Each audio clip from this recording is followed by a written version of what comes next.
So hey friends, I'm safe, sound and standing, not standing but sitting in front of you all. तो आज मैं आपको बताने वाली हूँ अपनी 3 ऐसी स्टोरीज़ जिन्हें सुन के आप कहोगे कि नहीं ये तो बहुत बड़ा चमत्कार हुआ है कि मैं यहाँ पे अभी ज़िंदा हूँ और ऐसे बातें कर रही हूँ। तो आज मैं आपको बताऊंगी अपने बचपन की 3 ऐसी स्टोरीज़, क्योंकि मैं आज ऐसी सोच रही थी शाम के टाइम पे, तो फिर मुझे अपनी बचपन की बातें याद आ गई, तो मैंने सोचा क्यों ना वो आपके साथ शेयर कर लूँ। तो ये सब सुन के आप लोग ये सोचोगे कि यूड वंडर कि how I don't have a fix permanent seat, that वो भी कि VIP seat at hospital. Okay, तो 3 बचपन की ऐसे बातें जिन्हें सोच के ऐसा लगता है कि कैसे अर्थ ने डिसाइड किया था कि वो मुझे इतने अच्छे से हग करे, और ऐसा लगता है ना कि मतलब एक चमत्कार हुआ है कि ईशा बच गई है। तो वही चीज़ें सुनाऊंगी मैं आपको। पहले एक भी नहीं है, वो 2 भी नहीं है, वो तीन ऐसी बातें हैं, तो आपको बताऊंगी।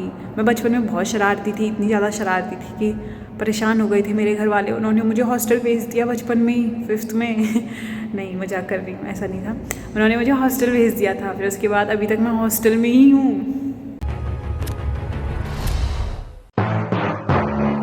फर्स्ट इंसिडेंट में बताऊँगी अपना, जब मैं ना स्कूल में, मतलब मैं बहुत छोटी थी, 3rd या मतलब 2nd 3rd, ये तब तक की बातें हैं, जब तक मैं 5th में थी तब तक की बातें हैं, तीनों की तीनों।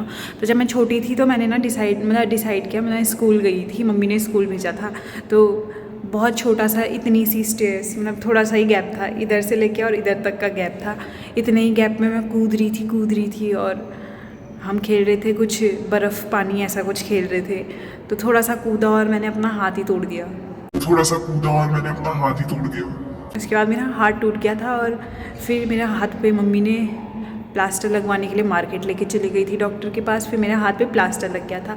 फिर मैं पूरा 1 महीना ऐसे हाथ ऐसे करके रही थी, ऐसे करके, तो मेरा हाथ टूट गया था। फिर मैंने स्कूल में जाती थी, पर सब मेरा मजाक भी बनाते थे, पर उतना मजाक भी नहीं बनाते थे, तब तो हम छोटे ही थे। क्योंकि फिर ये तो चलो ऐसी छोटी मोटी बातें हैं। मम्मी ने बहुत डांटा था, पर इसके लिए मम्मी नहीं पापा ने भी बहुत डांटा था। और दूसरी बात, जो दूसरी स्टोरी है वो है कि आपको बता दूं कि जो दूसरी स्टोरी है वो है दिवाली के टाइम की। इसके बाद की दोनों बातें जो हैं वो दिवाली के टाइम की बात है। दिवाली के टाइम की बात है, तो दिवाली के टाइम पे कि इमेजिन करो कि दिवाली वाला घर है और सब लोग साफ़ सफाई कर रहे हैं, पूरा सनी वाला डे हो रखा है, और इंडियन है हम वैसे भी, तो हमारे घर में तो साफ़ सफाई वैसे भी होती है बहुत ज़्यादा। तो क्या कहते हैं, धूप आ रखी थी और भयंकर से, इतनी भयंकर धूप आ रखी थी, और हमने डिसाइड कर लिया था कि हम क्या कहते हैं आज सारे अपने जितनी चद्दर रजाई वगैरह जो भी हैं वो सब हम जाएंगे और डाल देंगे धूप में, ताकि पूरा साफ़ हो जाए, डालते हैं ना। तो वही डिसाइड करके हम चले गए थे। और हम क्या, मतलब मैं और मेरी चाची के 2 लड़के थे, तो हम तीनों ने डिसाइड किया था और हम चले गए थे उधर। तो सबसे पहले क्या होता है कि हमारे ना उस टाइम पे घर, मतलब पुराना वाला घर था, तो उसके ऊपर कोई बिल्डिंग नहीं थी, एक ही था, मतलब सिंगल फ्लोर था। तो उसमें वो था, और उसके रूफ़ जो थी, छत होती है, उसके किनारे पे ऐसे बाउंड्रीज़ नहीं होती थी, ठीक है, उस टाइम पे तो थी नहीं, हमारे घर के उसमें बाउंड्रीज़ नहीं थी। तो क्या कहते हैं, मैं चले गई सबसे पहले कंबल उठा के। मैंने सोचा क्यों ना अपने घर वालों की मदद कर दूँ, क्योंकि बेचारे लगे रहते हैं ना काम करने पे। तो मैंने सोचा मेरे से भी अगर कोई मदद हो गई तो मैं भी कर दूँगी। तो मैं भी चले गई अपनी मम्मी लोगों की मदद करने के लिए। तो मम्मी लोग तो नीचे घर पे साफ़ सफाई कर रहे थे। मैंने उठाया कंबल, मैंने डाला उसको अपने सिर पे और सीढ़ियाँ पे चलने लग गई। मेरे पीछे आ रहा था मेरी चाची का बड़ा वाला बेटा। तो सबसे पहले जब मैं अपना कंबल लेके जा रही थी, तो आपको बताती हूँ मैं अपना कंबल कैसे ले जा रही थी। जैसे ये कंबल है, ठीक है, मेरी टोपी को कंबल मानना, मैं पूरा उसको ऐसे करके, ऐसे पूरा मुँह के आगे तक से लेके पूरा पीछे तक, जादू जैसा होता है ना, पूरा आगे भी और पूरा पीछे भी, वैसे मैं कंबल को लेके सुखाने ले जा रही थी। और ना मुझे पता ही नहीं चला कि मैंने कब छत पार कर, छोटे ही थे उस टाइम पे, तो उसमें मुझे पता ही नहीं चला कि मैंने कब छत पार कर दी और मैं नीचे गिर चुकी थी। वहाँ पे थोड़े बहुत पत्थर थे, पीछे खेत था किसी का, तो अब तो वहाँ पे घर बन गया है, पर उस टाइम पे किसी का खेत था और वहाँ पे पत्थर थे। और सोचो वहाँ पे खेती होती थी तो उतना कुछ वो नहीं था, मतलब ज़्यादा वो नहीं था, पर मेरे पेट पे लगी थी उस टाइम पे बहुत ज़ोरों से। और मैं बेहोश हो गई थी, मेरे पेट पे लगी थी और मेरे पेट में जम गया था खून, ठीक है, अंदर से, मतलब जो अंदर से होता है खून का, ऐसे डॉक्टर ने कहा था खून का गोला जम गया है, तो वो जम गया था। फिर उसके बाद हमेशा की तरह मैंने अपने घर वालों को इतना परेशान किया है, तो वो मुझे लेके गए हॉस्पिटल। फिर हॉस्पिटल से उन लोगों ने मुझे कुछ कुछ करने के लिए बोला होगा, दवाई ववाई खाने के लिए या फिर कुछ। तो फिर मुझे बस इतना ही याद है कि मेरी मम्मी मुझे कच्ची हल्दी और दूध पिलाती थी उस टाइम पे, गरम गरम बहुत ज़्यादा पीती थी। और फिर हुआ था वो भी कुछ ऐसी 1-2-3 हफ्तों में ठीक हुआ था। फिर ये तो रहा हमारा सेकेंड इंसिडेंट। इसमें भी मैंने बहुत डांट खाई थी, बहुत ज़्यादा डांट खाई थी। और तीसरा जो सबसे भयंकर था वो तो क्या ही बताऊँ। तीसरा भी दिवाली के दिन का ही था, ये दिवाली से पहले का था। और जब दूसरी बार मैं थी ऐसी कुछ थर्ड फोर्थ में नहीं होंगी, मुझे याद नहीं है, तो ऐसी कुछ थी और दिवाली का दिन था। तो हम गए थे अपनी ताई लोगों के घर पे, ठीक है। तो तब भी बड़ी दीदी भी घर रहती थी और मेरी अपनी दीदी भी, तो अब वो भी अभी रहती है घर पे। तो हम तीनों ना ऐसी थे, तो वो दोनों तो साथ में जा रहे थे ऊपर छत में। जहाँ तक मुझे जितना याद है, मुझे इतना ऐसा ही याद है कि ऐसा कुछ हुआ था।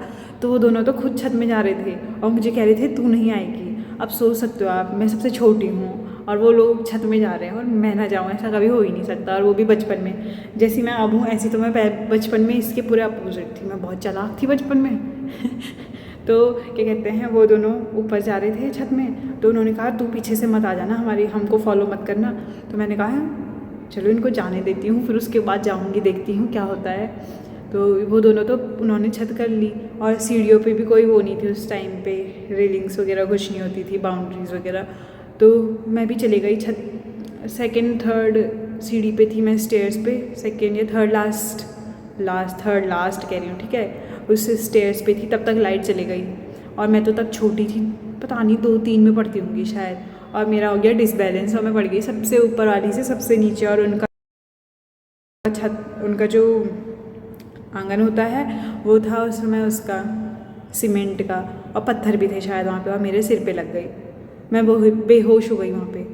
फिर सब थोड़ा बहुत आई होंगी होश पे, रो रही होंगी शायद, मुझे नहीं पता। तो मुझे मेरे घर पे छोड़ दिया गया था। फिर हमें पता है, किसी को पता ही नहीं चला कि इसको इतनी ज़ोर से लगी है। पर जब तक सुबह हुई तब देखा तो मैं ना उठ ही नहीं रही थी, मैं रो रही थी शायद, मेरी मम्मी ऐसा बताती है मुझे, मैं रो रही थी। तो मेरे सिर पे हाथ लगाया तो मेरा सिर ऐसे ऐसे ऐसे होता है ना, ऐसे ऐसे पिचक रहा था। सोचो सिर ये पिचक सकता है क्या, ये पिचक रहा था मेरा सिर। फिर उसके बाद मुझे हॉस्पिटल लेके गए। फिर मेरा सिर ना बहुत टाइम तक ऐसे ऐसे ऐसे ऐसे होता रहता था। फिर डॉक्टर्स ने कहा था कि इसके सिर पे आइस होती है ना, बर्फ़, उसके इतने बड़े बड़े गोले होते हैं। और जो ना हम क्या करते थे, बड़े बड़े मतलब कटोरे होते हैं, डोंगे बोलते हैं हमारे में उसको, कटोरे होते हैं या फिर भिगोना ऐसा कुछ बोलते हैं, वो होता है, उसको फ्रीज़र में रखते थे और उसमें इतना मोटा बर्फ़ और इतना चौड़ा ऐसे गोल में होता था, तो उसको फिर मेरे सिर पे रखते थे। अब सोचो इतना ठंडा बर्फ़ सबको तो फील हो ही जाता है, और मुझे नहीं होता था वो बर्फ़ भी फील उस टाइम पे। मेरा सिर पूरा ऐसे पिचकता था अंदर के लिए, यहीं कहीं पे लगी थी। तो फिर बहुत 1-2 महीना तो मेरी मम्मी ने शायद वो लगाए था वो बर्फ़ मेरे सिर पे। तब थोड़ा थोड़ा जब ठीक होने लगा, थोड़ा बहुत करके, तो तब जाके मुझे महसूस हुआ कि हाँ मेरे सिर में कुछ ठंडा लग रहा है, मुझे ठंडा हो रहा है। तो जब थोड़ा बहुत ठीक होने लगा तो मैं कहने लगी कि नहीं मम्मी बहुत ठंडा हो रहा है वगैरह वगैरह, और तब जाके मेरा सिर सही हुआ। पर मैंने अपने सिर की पता नहीं क्या हालत कर रखी थी। मेरी मम्मी को तो अभी भी डर लगता है कहीं मेरे सिर पे कुछ हो ना जाए, पर अब कुछ नहीं है, अब मेरा सिर बिल्कुल सेफ़ है और मैं दिख ही रही होंगी आपको अब तो। फिर उसके बाद मेरे घर वालों ने मुझे हॉस्टल में डाल दिया था कि तू ऐसी बदतमीजियाँ करती है। नहीं, मजाक कर रही हूँ, ऐसा नहीं। मेरे मम्मी पापा ने फिर उसके बाद मेरे से एक हॉस्टल का पेपर दिलवा दिया था और फिर मैंने वो पेपर दे लिया था। फिर उसके बाद मैंने इंटरव्यू दिया, मैं इंटरव्यू में भी निकल गई थी, और फिर उसके बाद से मैंने गांव वाली ज़िंदगी छोड़ दी थी और फिर मुझे हॉस्टल में हमेशा के लिए कैद कर दिया गया था। तो फिर उसके बाद मैंने कभी ऐसी बदतमीजियाँ नहीं करी, कभी मैं ऐसे गिरी नहीं, वरना तो ऑलमोस्ट मेरी बॉडी के सारे पार्ट्स टूट फूट रखे हैं, बस मेरे पैर बचे थे। थैंक गॉड, टचवुड ऐसा कुछ हो ना, टचवुड, यहाँ नीचे टेबल है, टचवुड, तो ऐसा कुछ हो ना, तो इसलिए प्रे करूँगी ऐसा कुछ होगा भी नहीं। वैसे अब क्या ही होगा, अब तो मैं बड़ी हो गई हूँ। तो फिर उसके बाद मेरे को हॉस्टल में डाल दिया गया था। फिर मैं हॉस्टल में ही रही, 5th से लेके 12th तक मैं हॉस्टल में ही थी। मैंने वहीं अपना पढ़ा लिखा जो भी करा, खेलते थे। अब तो और वैसे मैं मान नहीं सकती कि आप में से कोई ना गिरा हो नीचे ज़मीन पे। गिरते तो सभी हैं, और अगर आप गिरे नहीं हो तो आपने अपना बचपन जिया नहीं है। मैंने खुल के अपना बचपन जिया है, इतना जिया है कि मैं गिरते रही। मैंने खुल के अपना बचपन जिया है, इतना जिया है कि मैं गिरते रही। अर्थ भी मुझे लाइक करती है, वो कहती है गिरो और गिरो। मजा कर रही है यार। तो मैं ना बहुत गिरी थी यार, क्या ही बताऊँ, बहुत परेशान किया था। फिर इसके बाद ऊपर से जैसे मेरा ये दांत है ना, ये ऐसे मेरे ना यहाँ पे भी था, यहाँ पे 2-3 पता नहीं कैसे दांत थे, और फिर ऊपर से वो भी तुड़वाए गए। पूरा राक्षस गुण थे मेरे, पता नहीं फिर मम्मी ने ये तुड़वाए थे दांत वगैरह सब, तब जाके ठीक हुआ है, वरना तो पता नहीं क्या ही होता। इसका तो मैं इसलिए नहीं तोड़ती क्योंकि एक सर थे हमारे मैथ्स के, उन्होंने कहा था कि ये लकी लोगों के होते हैं, जो लड़कियाँ या मतलब जो भी होता है, जो इंसान लकी होता है उनके ऐसे दांत होते हैं। तो पर मैं अपने को लकी मानती हूँ क्योंकि मेरे साथ बहुत कुछ अच्छा भी हुआ है, और वो कभी और बताऊँगी, इसमें तो नहीं बताऊँगी, नज़र लग जाएगी। क्योंकि मेरे साथ बहुत कुछ अच्छा भी हुआ है। तो और अभी वैसे डॉक्टर के पास गए थे कभी हम, तो उसने कहा था आँखों पे जो है उसका असर पड़ जाएगा, तो मैं नहीं चाहती कि मुझे चश्मा लगे, और इतना गंदा भी नहीं लगता मुझे। लगता है कभी कभी मैं खुल के नहीं हंस पाती हूँ, पर कोई नहीं, चल लेगा मेरे से ऐसे, मैं अच्छे ऐसे ही अच्छा हूँ। और कमेंट में बताना अगर आपने भी कभी बचपन शरारतें करी हैं जिससे आपके घर वालों को आप पे बहुत गुस्सा आता होगा।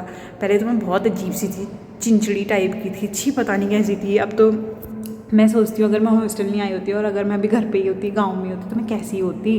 मतलब मैं ना पहले बहुत अजीब सी पागल सी थी। मुझे ना हंसी आती है अपने बारे में तब का सोच के। मैं जब एग्ज़ाम देने भी जा रही थी ना अपने उस वाले हॉस्टल का, स्कूल का, तो तब ना मैं रास्ते भर प्रेयर कर रही थी कि हे भगवान मुझे उधर स्कूल के लिए निकाल देना। और फिर जब उन्होंने मुझे ना पेपर में निकलवा दिया था, और जब हम इंटरव्यू के लिए जा रही थी तो मुझे डर लग रहा था कहीं इंटरव्यू में हो गई और फिर मुझे उधर ही पढ़ना पड़ा तो। पर लकीली थैंक गॉड भगवान ने मेरी नहीं सुनी और मुझे इंटरव्यू में भी निकाल दिया, और फिर मैं उधर भी पढ़ने के लिए चली गई। फिर मुझे इतने अच्छे दोस्त मिले, इतने अच्छे टीचर्स मिले, और सब कुछ अच्छा थैंक गॉड। ऐसे ही अच्छा जो भी है वो चलता रहे ज़िंदगी में, क्योंकि यही सब कुछ है। तो बस आज के लिए बस इतना ही। और अगर आपके साथ कभी कुछ ऐसा हुआ है और आपने अगर ऐसी शरारतें करी हैं तो कमेंट में ज़रूर बताना कि आपने क्या करा है और आपके घर वाले आपसे क्यों परेशान हुए, तो पक्का बताना। और ऐसे अगर और चीज़ें आपको जाननी होंगी तो उसके लिए आप कमेंट कर सकते हो, मैं कमेंट में बता दूँगी आपको वो सब भी। तो आज के लिए बस इतना ही। होप सो आप सबको अच्छा लगा होगा। तब तक के लिए मिलते हैं कल, और तब तक के लिए बाय बाय, टेक केयर। और होप सो आप सभी भी अच्छे होंगे, स्वस्थ होंगे, मस्त होंगे। Bye bye.